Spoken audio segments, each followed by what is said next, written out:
Hello everyone.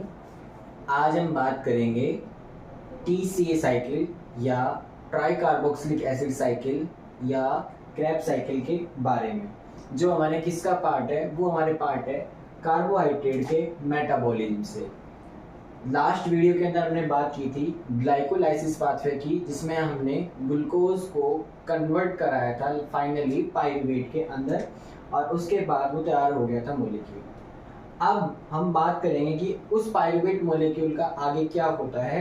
तो जिस उस स्टेप के अंदर या जिस प्रोसेस के अंदर वो जाती है उसे हम बोलते हैं TCA साइकिल या try carboxylic acid cycle. D pharmacy part 2 biochemistry and clinical pathology के अंदर आपका मेटाबॉलिज्म चैप्टर में ये साइकिल बहुत इंपॉर्टेंट दी हुई है, जिसके 100% चांस है एग्जाम में आने के, तो बहुत ही इंपॉर्टेंट हो जाती है।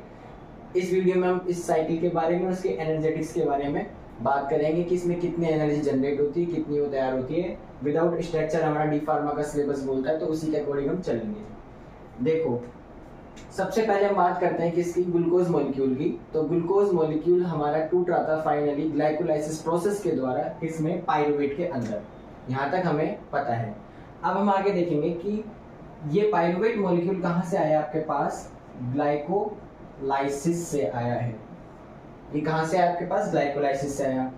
ये acetyl coenzyme A, acetyl coenzyme A कहाँ से आता है हमारे पास, ये आता है हमारा बीटा ऑक्सीडेशन प्रोसेस से। बीटा ऑक्सीडेशन प्रोसेस से, ये बीटा ऑक्सीडेशन प्रोसेस का मतलब क्या है, जब आप लिपिड का मेटाबॉलिज्म करते हैं, जब लिपिड की बात करेंगे तब हम देखेंगे कि फ्री फैटी एसिड का बीटा ऑक्सीडेशन होने के बाद वो कैसे एनर्जी जनरेट करता है। तो उसका जो फाइनल प्रोडक्ट आता है आपका, वो आता है एसिटाइल कोएंजाइम में। तो यानी ये कार्बोहाइड्रेट सोर्स है या वो लिपिड सोर्स है, दोनों के कॉम्बिनेशन से हमने बोल दिया कि इधर पाइरूवेट है, इधर एसिटाइल कोएंजाइम है। ये प्रोसेस पाइरूवेट और पाइरूवेट बनने का जो प्रोसेस है उसको हम बोलते हैं ऑक्सीडेटिव डिकार्बोक्सिलेशन प्रोसेस, जिससे तैयार हुआ है। और ये एसिटाइल कोएंजाइम के अंदर जो रिएक्शन चल रही है उसमें आपकी जो नेट एंजाइम काम कर रहा है, जो नेट एनर्जी बन रही है, उसे हम बोलेंगे कौन सा एंजाइम काम कर रहा है, पाइरूवेट डिहाइड्रोजनेज। यानी पाइरूवेट डिहाइड्रोजनेज तैयार करवा रहा है आपका क्या, एसिटाइल कोएंजाइम ए। इससे क्या हो रहा है, हमारा जो पाइरूवेट एसिटाइल कोएंजाइम में तैयार हो रहा है, या पाइरूवेट का जो ऑक्सीडेशन हो रहा है, उससे क्या मिल रहा है हमें, एक NAD मॉलिक्यूल जो एक NADH के अंदर कन्वर्ट हो रहा है। NAD मतलब निकोटिनामाइड एडिनोसिन डाइन्यूक्लियोटाइड, पर हाइड्रोजन जोड़ दिया आपने, हाइड्रोजन के साथ जोड़ देंगे। देखो, जहां भी हम एनर्जी की बात करेंगे उसे हम डिनोट कर देते हैं E वर्ड से। अब यहाँ पहला वर्ड है आपका E, तो इसे लिख देते हैं हम E1। ठीक है। अब देखो, अब आगे क्या हो रहा है कि ये जो एसिटाइल कोएंजाइम ए बना है पूरा, इसके अंदर से आपका कोएंजाइम ए थायो ग्रुप के साथ कन्वर्ट होकर अलग हो जाता है। ठीक है, जिसकी वजह से ये रिएक्शन यहाँ कंप्लीट हो रही है। साथ साथ में जब ये प्रोसेस कंप्लीट हो रहा है तो वही प्रोसेस इन्वॉल्व हो रहा है किसे चेंज कराने के लिए, ऑक्सिलो एसीटेट को सिट्रेट में कन्वर्ट कराने के लिए। किसको कन्वर्ट कराने के लिए, ऑक्सिलो एसीटेट को सिट्रेट में कन्वर्ट कराने के लिए। यहाँ से हमारी जो TCA साइकिल है वो शुरू हो जाती है। कहाँ से, यहाँ से।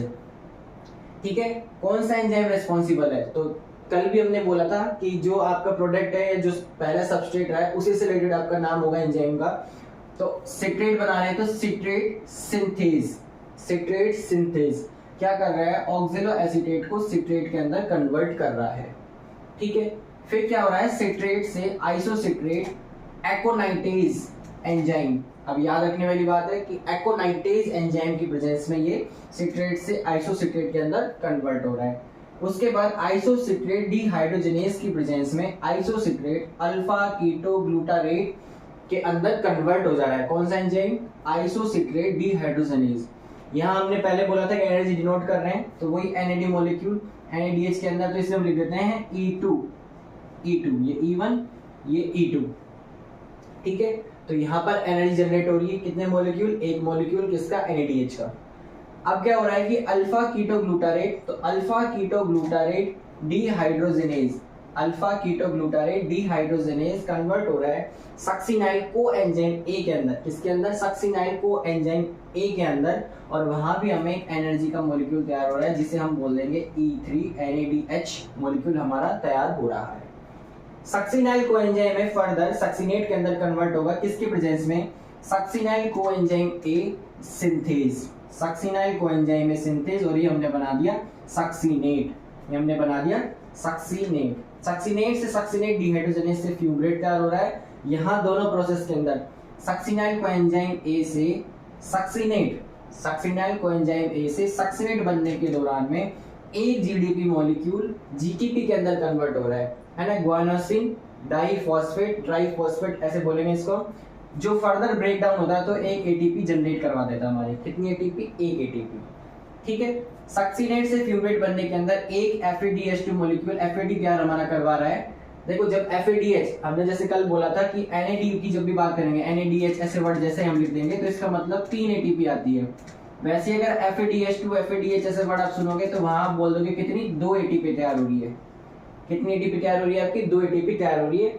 जब भी आप NADH की बात करोगे तो 3, FADH की बात करोगे तो 2 और एटीपी हमारा सिंगल है। जीडीपी का मतलब भी एक ही एटीपी आपकी तैयार हो रही है। ठीक है, अब फ्यूमरेट जो तैयार हुआ हमारा ये मैलेट के अंदर कन्वर्ट हुआ फ्यूमरेट हाइड्रेटेज की प्रेजेंस में और ये मैलेट बना। मैलेट डिहाइड्रोजनाइज होकर फर्दर आपका क्या बन गया? ऑक्सिलो एसीटेट बन गया। क्योंकि ये प्रोसेस पूरा का पूरा वापस रिपीट हो गया, ये मॉलिक्यूल आते रहेंगे, ये साइकिल चलती रहेगी लगातार, जिसकी वजह से इसे हम क्या वर्ड देते हैं? इसे हम वर्ड देते हैं साइकिल का। लगातार प्रोसेस हमारा चल रहा है। अब आप इसको स्टेप में भी लिख सकते हो। कैसे लिख सकते हो?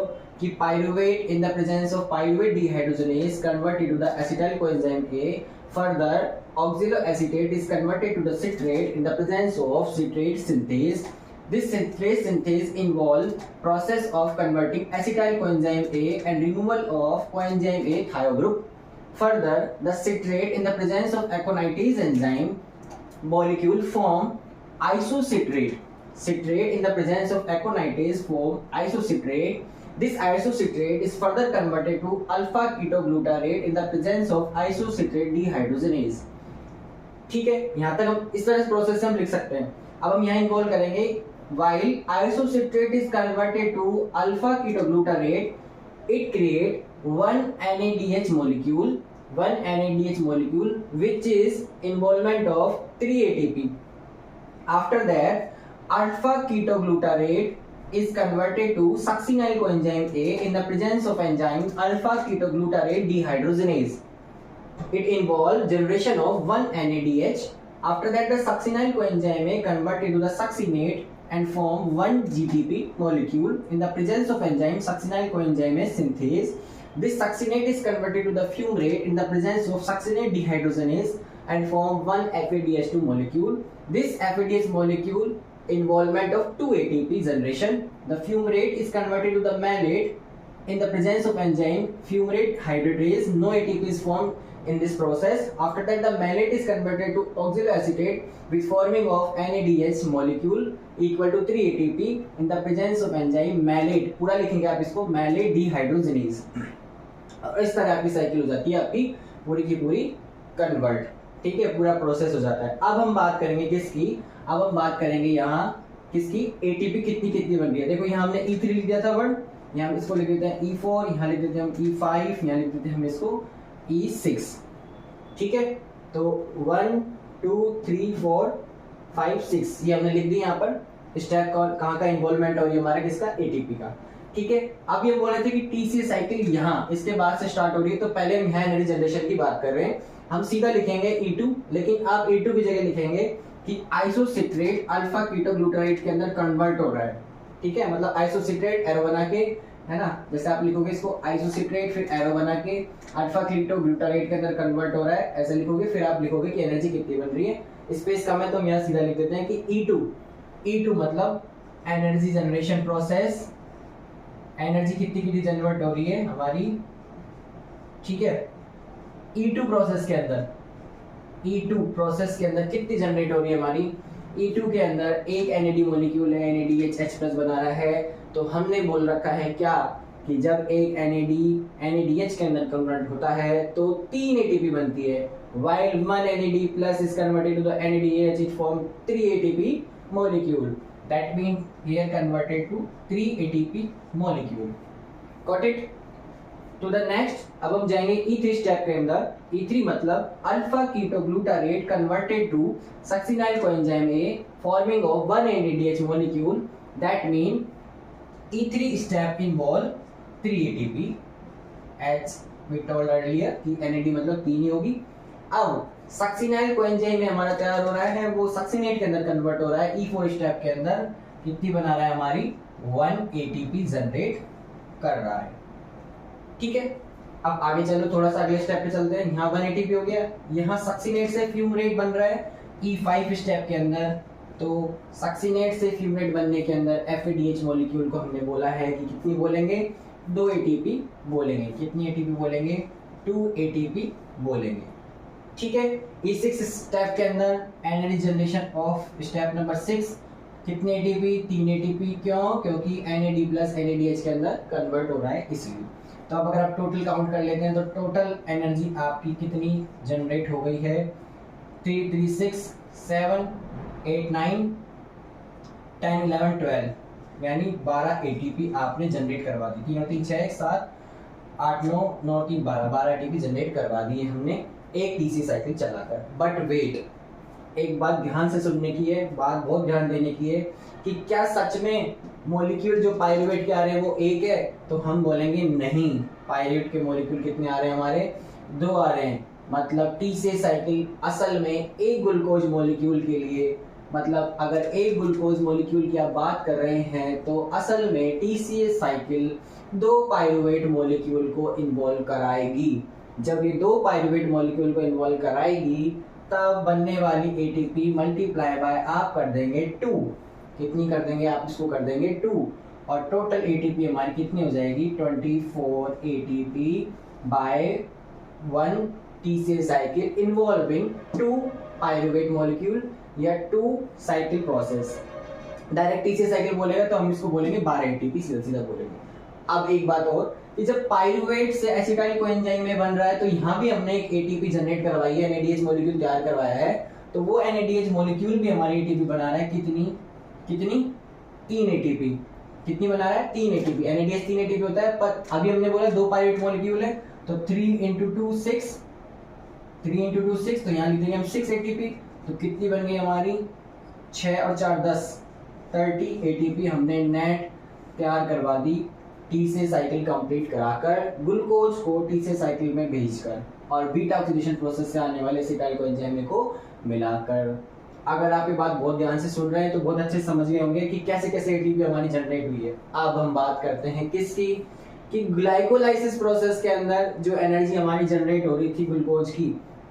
एक बार मैं इसको यहाँ लिख देता हूँ थोड़ा सा, देखो कैसे। एक बात तो याद रखना कि हमने 30 ATP जनरेट कैसे करवाई है, ये स्टेप 30 ATP जनरेट करवा दी थी। अब अगर अपन चले जाएं किसके अंदर, ग्लूकोज के अंदर। कहाँ, ग्लूकोज से ग्लाइकोलाइसिस प्रोसेस, जो ये पाइरुवेट मॉलिक्यूल लास्ट में आ रहा है, तो वहां कितनी बन रही थी आपकी ग्लाइकोलाइसिस प्रोसेस के अंदर। तो ग्लाइकोलाइसिस प्रोसेस के अंदर आपकी बनती है कितनी ATP, net gain of 8 ATP। बहुत बढ़िया, 8 ATP बनती है। और ये प्रोसेस चल रहा है पूरा का पूरा, तो कितनी बन रही है आपकी, 30 ATP बन रही है ना। कितनी ATP, 30 ATP आफ्टर किसके बाद, oxidative decarboxylation, oxidative decarboxylation plus TCA cycle के बाद 30 ATP। तो नेट ग्लूकोज ने ATP आपकी कितनी बना दी, नेट बना दी आपकी 38 ATP। अब एक बार आपको हम 12th क्लास में ले जाएं, बैक में ले जाएं थोड़ा सा, तो वहां हम जब ग्लूकोज का क्या करते हैं, ऑक्सीडेशन कराते हैं, उसकी एनर्जी जनरेट करवाते हैं, तो हम वहां लिख देते हैं कि glucose molecule is converted to. अब पूरा स्टेप इन्वॉल्व नहीं कर रहे हैं यहाँ पे, सीधा सीधा हम कैसे लिखते हैं, 6CO2 6H2, अगर कुछ याद आ रहा हो ऐसा लिखते हैं, प्लस 6CO2 ऐसा करके लिखते हैं पूरा स्टेप। लास्ट में वहां लिख देते हैं प्लस 38 ATP मॉलिक्यूल जनरेट हो रहे हैं।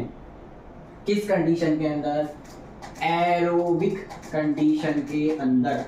कौन सी कंडीशन के अंदर, एरोबिक कंडीशन के अंदर, जहां आपके पास एयर है। और जब आप एनारोबिक बोल देते हैं तब हमारी एनर्जी का प्रोसेस बदल जाता है, तब वहाँ 2 मॉलिक्यूल ले जाते हैं 8 की बजाय, तब हम कितनी बोलते हैं इसके अंदर कि 32 ATP जनरेट हो रही है। वो हमारा पार्ट नहीं है, अभी हमारा पार्ट यही है कि ग्लाइकोलाइसिस प्रोसेस से कन्वर्ट होने के बाद ग्लूकोज टूटते टूटते टोटल कितनी एनर्जी दे देता है, एक मॉलिक्यूल 38 ATP की हमारी जनरेट कर देता है। तो ये था हमारा मेटाबॉलिज्म ऑफ कार्बोहाइड्रेट का सेकंड पार्ट, जिसके अंदर हमने TCA साइकिल की बात की। हमने बात की TCA साइकिल कैसे कैसे चलती है ना, ऑक्सिलो एसीटेट, सिट्रेट, आइसोसिट्रेट। इसको आप अपने ट्रिक बना के भी याद कर सकते हो, जैसे सब आओ इधर, सॉन्ग सुनेंगे एफएम पर, फिर गाना चल गया वो करके, तो आप ऐसे याद कर सकते हो। तो oxaloacetate, citrate, isocitrate, alpha ketoglutarate, succinyl coenzyme A, succinate, fumarate, malate, ठीक है, सारे के सारे आपके स्टेप कन्वर्ट हो रहे हैं। एनर्जी कैसे कैसे बन रही है ये हमने लिख दी थी। 3 एटीपी यहाँ से उठ के आई, ठीक है, फिर 3 एटीपी यहाँ से उठ के आई, 2 एटीपी यहाँ से उठ के आई, है ना, 1 एटीपी यहाँ से उठ के आई, 2 हमने यहाँ लिख दिए, और E6 से 3 एटीपी यहाँ उठ के आई, 12 दूनी 24, 24 एटीपी 24 एटीपी। फिर हमने 24 एटीपी के बाद यहाँ 30 एटीपी कैसे बना दी, 6 यहाँ से जोड़ दी क्योंकि 2 मॉलिक्यूल थे, 30 बन गई। और टोटल एनर्जी हमारी कितनी थी TCA से 12, और नेट हमने कितनी लिख दी 30 एटीपी लिख दी। जब आपसे पूछा जाएगा इसके अंदर TCA के अंदर 1 वर्ड के क्वेश्चन आएंगे, आपसे पूछेंगे TCA साइकिल से कितनी बनती है, तो आप लिखेंगे 12 एटीपी। कितनी लिखेंगे 12 एटीपी, और लिखेंगे कि अगर कार्बोक्सिलेशन स्टेप आप इन्वॉल्व कर रहे हो, अच्छा दोनों लिख दो, आरएचएस में 1 वर्ड आ रहा है तो आप दोनों बात लिख दो, 12 तो लिख दो, ऐसे लिख दो TCA cycle generate 12 ATP plus oxidative decarboxylation process involve कितनी एटीपी 3 एटीपी, तो आप इसको 15 लिखोगे, कितने लिखोगे 15, कैसे 12 plus 3 is equal to 15 ATP, क्योंकि कुछ बुक में आपको 15 एटीपी लिखा मिलेगा TCA साइकिल से, तो वहाँ 15 एटीपी लिख दोगे, ठीक है। और ये जो हमने आपको बात करी आपसे शायद ही पूछेगा ये आगे के स्टेप, तो वरना सीधा आपसे क्वेश्चन 100% चांसेस होते हैं इसके पेपर में आने की TCA साइकिल के, है ना। आरएचएस के पेपर के अंदर आज तक इतिहास में ये 20 नंबर का चैप्टर रहा है पूरा का पूरा, 20 आवर लिखना, 20 आवर का इसका क्वेश्चन रहता है 1 वर्ड। और TCA साइकिल ग्लाइकोलाइसिस प्रोसेस बहुत ही इंपॉर्टेंट है। तो बहुत बहुत धन्यवाद, अपना फीडबैक कमेंट में जरूर दें, थैंक यू।